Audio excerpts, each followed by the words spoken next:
अच्छा लगा कि आप लोगों से भी मिलने का मौका मिला। यहाँ आने के बाद देखे हैं कि सब अपनी अपनी बातों को बहुत अच्छी तरीके से रखे हैं, क्योंकि जो बीता हुआ चीज है वो हम लोगों को जब पढ़ते हैं या सुनते हैं तो झकझोर देता है कि क्या हुआ था मेरे साथ उस समय में। लेकिन हम कहेंगे कि हम एक समाज हैं और समाज में सभी वर्ग के लोग रहते हैं।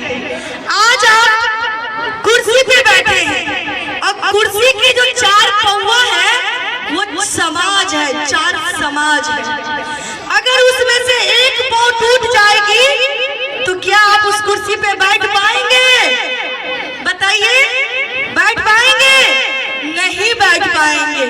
तो जिस तरह से कुर्सी के एक पाँव टूटने से उस कुर्सी पे हम लोग नहीं बैठ सकते हैं, उसी तरह समाज में एक शिक्षित और सभ्य समाज के निर्माण करने के लिए सभी वर्ग, सभी जाति धर्म के लोगों को अब साथ मिल करके चलना पड़ेगा, तभी हम एक सख्त समाज का निर्माण कर सकते हैं।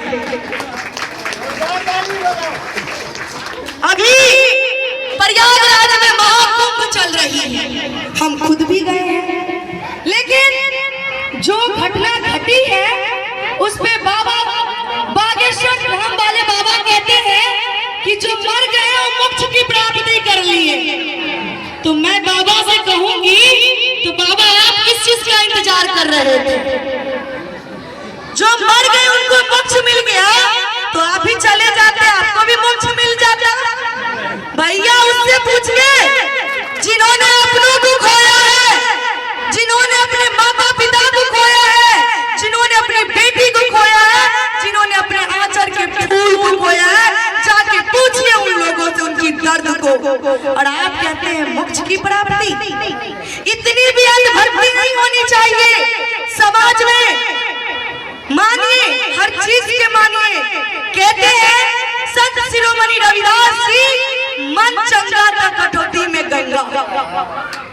जिस व्यक्ति का मन अगर शुद्ध रहेगा, नीयत साफ रहेगी, उस व्यक्ति का हर काम गंगा का समान संपन्न होगा। आपके मन में गंगा यमुना सरस्वती बैठेगा। यहाँ पे आप सोच रहे हैं कि मेरा जमीन तो हड़प लिया, अरे भैया टिकट लो ना, जाएंगे महाकुंभ में नहाने, पाप कटित होगा। ऐसे में पाप कटित होता है, मन को साफ रखना पड़ता है। मैं महिला वर्ग से कहना चाहूंगी, बाबा साहेब भीमराव अम्बेडकर जी का आज दिन है, इस माइक को पकड़ के आज हम आप सभी के समक्ष बोल पा रहे हैं।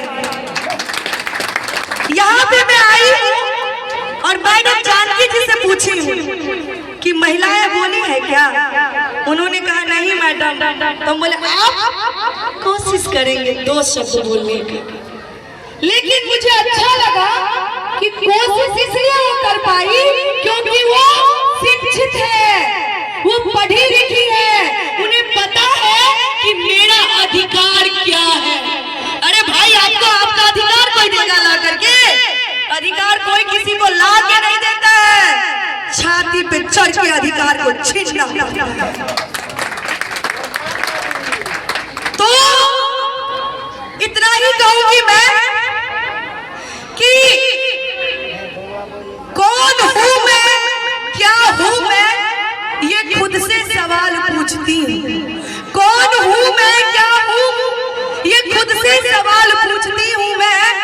तू अबला है, तू लाचारी है, यही जवाब सुनती हूँ मैं।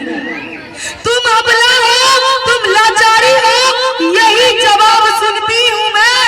और जब मैं थोड़ी बड़ी हुई, समाज के बीच में गई, रीति रिवाज को जानी, तो वो सवाल का जवाब मैं खुद में पाई कि ना तो मैं अबला हूँ और ना मैं लाचारी हूँ। मैं वो आंधी हूँ, आग हूँ, जो मुझे छुएगा वो चल के भस्म हो जाए। मैं दुर्गा नहीं, मैं काली हूँ, मैं इस देश की फूल नहीं चिंगारी हूँ, मैं इस देश की नारी हूँ। इसीलिए आप सभी से आग्रह, माताएं बहनें से आग्रह कि आप लोग शिक्षित होइए। शिक्षा बहुत जरूरी है। जब आप शिक्षित होंगे तभी आपको आपका अधिकार पता चलेगा, तभी आप अपने हक अधिकार के लिए लड़ाई लड़ पाएंगे। अन्यथा कोई अधिकार आपको ला करके देने वाला नहीं है। कहते हैं अरे ये पुरुष प्रधान देश है, ये पुरुष प्रधान देश है, महिला को सताता है, उसको दबाने की कोशिश करता है। हम कहते हैं कहाँ है पुरुष प्रधान देश? भाई सुबह में खाना खिला के आप लोग नौकरी पर भेजते हैं और शाम में बेचारे आके खाना खा के सो जाते हैं। तो फिर कैसे हुआ पुरुष प्रधान देश? हर दिन तो घर में आप महिलाएं रहती हैं, पुरुष का कान में कैसे जाता है बात कि सब्जी में नमक आपकी पुतोह ने डाल दी है ज्यादा? ये कौन पठाता है? महिला। हम कमजोर खुद को बनाते हैं। जब हम समाज का ताना सुन सकते हैं, महिला होने का अपमान झेल सकते हैं, 9 महीना गोद में बच्चा को रख करके उसको जन्म दे सकते हैं, वो पीड़ा झेल सकते हैं, तो क्या बस में 10 मिनट खड़ा होने का दर्द नहीं झेल सकते हैं? झेल सकते हैं ना? तो हम कमजोर कहाँ हैं? कमजोर खुद मत बनिए। हम सशक्त हैं, हम सबल हैं, हमें हमारा अधिकार पता होना चाहिए।